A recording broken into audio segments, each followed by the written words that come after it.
Thank you.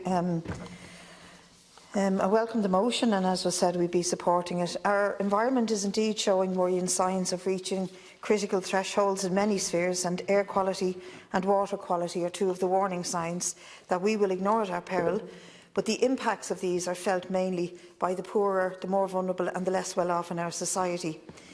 Air quality is a direct effect of our over-reliance on fossil fuels and private cars for transport.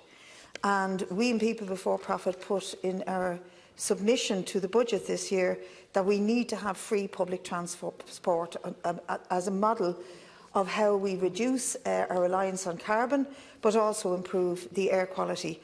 And it is not reinventing the wheel. Free public transport is becoming a demand in cities across America and in some European capitals as well. But I think it's a logical response to this type of crisis. Traffic volumes are back to pre-crash levels and beyond that this year. And meanwhile, the Dublin bus fleet is now only approaching the number of buses that it had in 2009. And worsening traffic congestion in the city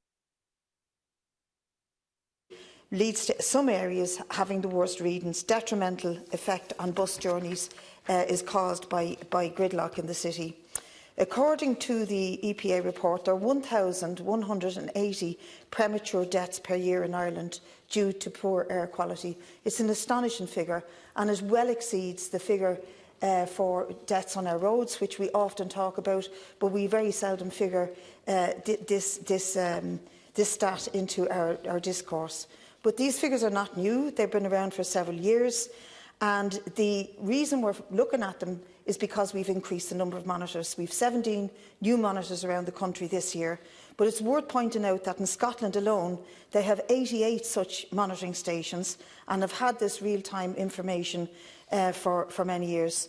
Many of the hotspots that the monitors have identified are in areas of economic deprivation, like Ballyfermot, where I live, where, as well as having a high level of traffic congestion and a high level of pollutants, we also have an over-concentration of the waste management industries dotted around Dublin West, which extend the level of pollutants in the air.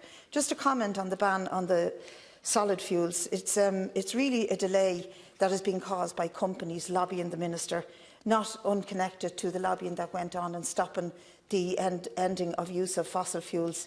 That sort of lobbying to the department is utterly influential on what the Minister decides to do, and any threats of legal action send him running. So I think it's a real sign that there's no proper will to deal with this.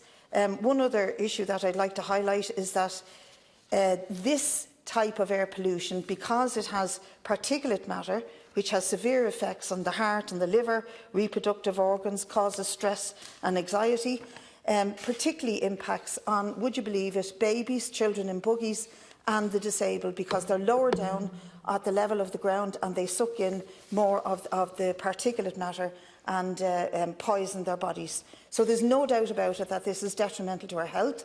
One could argue that free public transport would be very costly.